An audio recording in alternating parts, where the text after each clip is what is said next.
ちは。お便りをね、ご紹介させていただきます。先ほど、主人と気持ちをぶつけ合ってしまいました。二人でしたいことリストを書いていたら、主人は読書、運動。私は旦那さんとデートしたい。沖縄に行きたい。日本とビジネスクラスで行き来したい。ハワイに行きたい。で、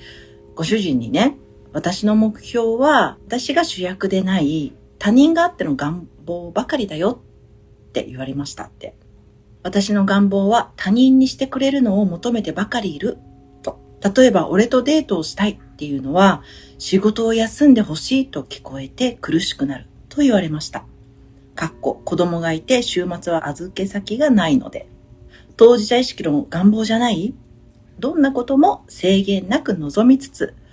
当事者意識も持ち合わせていたいなと思いつつ、宇宙の勉強をすると見えない力を信じすぎてしまうところが私にはあるなと思っています。もっと細やかに愛を放出していきたいと思いつつ、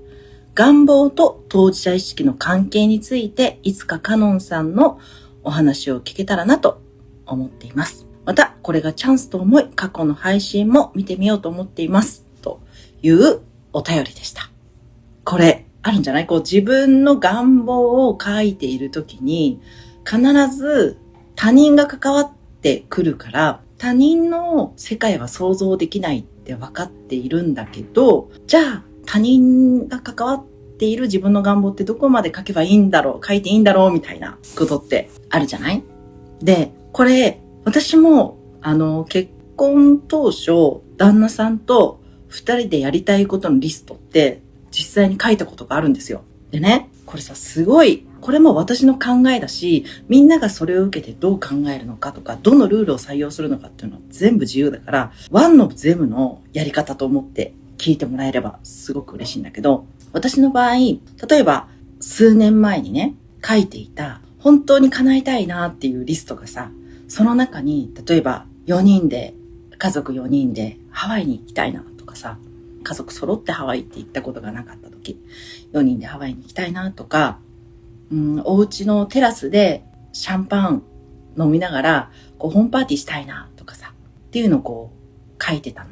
で、その時はもちろんみんなで4人でハワイに行くなんて想像もできないような、子育てで本当に忙しいし、旦那さんも夜中まで仕事しているし、土日の2日間以上の休暇が取れるっていうのがまずないっていう状況だったし、テラスでシャンパンパーティーって言ったってめっちゃテラスちっちゃいですけど、これもう4人入ったら満杯ですよねみたいなさテラスだったし、その現実とはかけ離れた目標だったのね。で、これはみんなさ、こういうこと書いていい、そういうことを許可して書こうっていう風にしてやってるじゃない？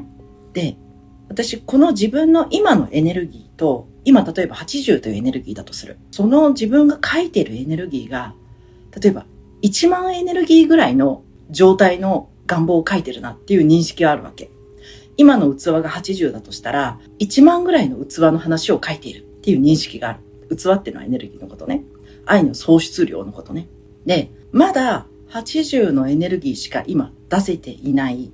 ということは、自分の今見える世界も自分の周りにいる登場人物も全部80で振動している世界なんですよ。で、これは決して悪いことではなくて、なんなら昔私8とか2とかの時代があるからね、80大進歩なわけ。だからこの80で今振動しているっていうのを目いっぱい毎秒毎秒楽しみながら、この1万の願いを叶えるために、今80なんだけど、1万の私だったらこれについてどう考えるだろうか。1万の私だったら今日の買い物をどうするだろうか。1万の私だったら今日の食器洗いどうするだろうかって問いながら毎日実験をしている。で、一方で、じゃあ、旦那さんと2人でやりたいことリスト考えようっていう時に、旦那さんはさ、今80のエネルギーでやれる最大限のことをやってくれている。で、その時に私が例えば4人でハワイ行きたいねとかさ、テ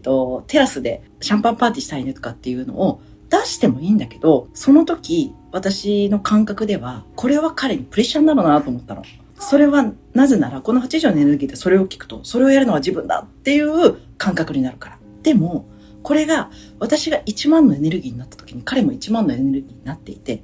その1万のエネルギーで振動していた時に、例えばみんなでハワイ行くっていうのが彼にとってもそれが望みになっていたり、あ、いいね、そういう時間過ごしたいなっていう気持ちになっていたり、あ、そうだね、周りのみんなの仕事仲間呼んでパーティーするのいいねっていう気持ちになっていたりするかもしれない。なので、今から1万のエネルギーのことをバーッと言って、わーって怯えさせずに、今80のエネルギーで、彼も80のエネルギーでやりたいことを考えてくれている。で、私だったら、もう本当にね、旦那さんも、本当同じように、多分読書とか運動とか書いてたんだよね。なので、どんな本を読みたいのかとかさ、いうのをすごい聞いてたし、で、こういう本読みたくて、こういう本読みたくて、なぜならこういう世界を広げたいから、みたいな。うわ、最高！やばくない？今のあなたの素晴らしさに、その世界加わったらもう、いやーなんかその世界一緒に見られるって本当幸せだなって、もうその本の話を聞くだけで、感動で震えが来るっていうかさ、わ、めちゃくちゃ楽しみってなるし、その本は私全然読んだこともないし、興味もほど遠いようなさ、理系の分野だったりするんだよ。でも、その世界の扉がパンって開いた時の彼の世界の広がり方を想像すると、そりゃもう最高じゃん。だから、それ楽しみだね。なんかもうめちゃくちゃ楽しみにしてるって思うし、運動何やりたいのみたいな。まずはラジオ体操かなみたいな。ラジオ体操最高じゃんみたいな。なんかそれもまたすごい楽しい。だから多分その時は、二人でやりたいこととかっていうのを書いて、で、私も読書が好きだし、私も運動が好きだからさ、全然筋トレとか好きじゃないんだけど、一緒にわははわはは笑いながらラジオ体操する程度の運動は好きってことね。で、そういうのが好きだから、あ、それいいねって話してたし、その時私が書いてたのも多分、なんかもうちょっと歴史を知りたいとか、あとクラシックについてもうちょっと勉強したいとかさ、そういうなんか感覚だったんだよね。なのでそういうのを書いてた。で、それは別に、やりたいことリストを制約した望みとして書いてるわけじゃなくて、私が毎日1万のエネルギーを出すためには、こういうことをやり続けていくことだよなっていう自分のとしての確信がある仮説。毎秒毎秒心から楽しむとか、なんか、クラシックの勉強をして、こういう作曲家のことをもっと知るとかさ、もっとこういう曲を知るとか、こういうコンサートを行ってみたいとかさ、なんか自分の世界をどうやって広げるかみたいな話だったの。それ多分、旦那さんのやりたいこと、私のやりたいこと、多分ほとんど私、旦那さんのやりたいことが面白いっていうかさ、その扉の話を聞きたくてずっと話をしていって、そんな風に広がった世界って最高だねって、また、それを積み重ねていく過程が楽しみだよっていう話をしたんだけどさ。で、結局、そうやって自分が当事者意識を持つっていう話さっきあったけどさ、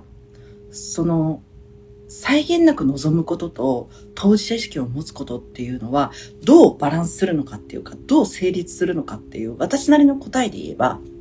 制限なく望んでよくって、で、その制限なく望むために必要な1万なら1万のエネルギー体である自分に責任を持つっていうことなんだよね。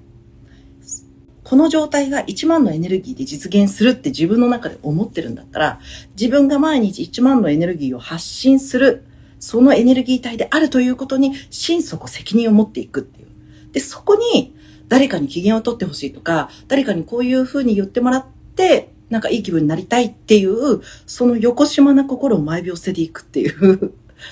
別に横島な心があって書いてるわけじゃもちろんないと思うんだけどね。なんか人間って必ず出るじゃん。なんか、そういう誰かへの期待みたいなものを、大丈夫、全部私の中にあるからもう全然心配いらないよって。そこまで1万のエネルギーまで、2万のエネルギーまで、100万のエネルギーまで持っていくのは私の責任だし、絶対持っていけるから思ってるし、それは無限だし、そのエネルギーは。で、その先に出会ったあなたとどんなことができるかってもうむちゃくちゃ楽しみだよって思ってんだよね。なので、私のその時やってたこととしては、二人でやりたいことリストっていうのは、今のエネルギーの中で、私の理想とするエネルギーが出せるやりたいことを書いてたし、で、その理想とするエネルギーで実現したいあれやこれやの夢は、旦那さんに多分一度も見せたことがなかった。今回の夏ハワイに行くとかさ、ニューヨークで家族でみんなで過ごしてみたいなみたいなことも、その夢リストの中には追加で書いてあったけど、それも一度も見せたことがないし、ニューヨークに行く、羽田空港に行く車中で、それが夢だったんだよなって言ったら、っつってさ、びっくりしてたけど、いつもなんか私の中では、こういう風に叶っていく感覚なんだよね。だからできる、そういう風に際限なく望んでめちゃくちゃいいし、めちゃくちゃいいと思ってるし、で、そのためにあなたが必要って、今の自分は思ってたとしても、今のあなたが必要なわけじゃなくて、そのために必要なピースは、その理想のエネルギーの先にあるから、理想のエネルギーのあなたが一緒に実現したいことを、今のあなたに問うても、それはもう本当ただのプレッシャーだからさ。それはもう、私の自由研究として収めさせていただいて、後で素敵な答え合わせができたら最高だなって思ってるの。そう、1万のエネルギーの責任を取る。責任を取るってすごい難しく、あれかもしれないけど、全部が自分次第だって思うっていうことだから、これ以上ない自由なのよ。誰の下にも入らないでいい。誰のちっちゃな要素を誰かに預けなくてもいい。すべて幸せになれる要素は今日の私の今この瞬間にあるっていう話だから、めちゃくちゃ自由な話だと思ってるのね。そうなんです。そういうふうに思っているので、なのでいつも誰かが関係する願いみたいなのも、気軽に書いてる。今回の熱海合宿も、毎回話題になるテーマは違うんだけど、今回は本当1秒を今ここをめでるというのがどこまでミクロにできるんだろう。無限なのみたいな話で。盛り上がってね。本当にみんなが帰るときに、こんなに楽しかったけど、早く家に帰って日常生活で実践したいって思えるの初めてだって、口々に言ってくださったのがすごい嬉しいし、それこそ、もう日常の、本当帰ってパッキングをさ、ほどく、それからして全部、今パッキングをほどきたいのか、今一番やりたいこと本当何なのかっていうのを問い直す時間だし、どれからパッキングを荷ほどきするのかっていうのでも、このパッキングをほどくというアジェンダだけでも宝がいっぱいっていうかさ、宝箱みたいなことなの。これを毎秒毎秒自分と問い直しながら、これは今靴下は洗濯機持ってこうとかさ、で、その自分が持ってきたいなって一番思ったタイミングで持っていけた時の心の満足度みたいなのがまたふわっとし深まれるってさ、そう思うとこのスーツケースの中のものを元に戻すという一連の作業だけでどれだけと幸せを感じられるだろうって思うんだよね。なのでもう日常生活の中での至福で無限に拡大していけるし、無限に楽しめる。だからこそ冒頭の話で言えばさ、その80のエネルギーである今、現実は80のエネルギーの具現化しかないかもしれない。でもその80のエネルギーの具現化のこの日常生活とこの間取りとこの家で1万のエネルギーが出せるんだよね。1秒に深く潜れるから。どんだけ潜るかなんだよね。で、いくら1万のエネルギーの現実にいても、その中で味わわなければ80のエネルギーしか出せなかったりする。それはその人のどんだけやるかっていう意識次第だよね。ほんとね、みんなとこうやってつながれることが何よりも幸せです。だからもう宝がいつも目の前にあるこの日常生活が大好きです。ありがとうございます。またねー。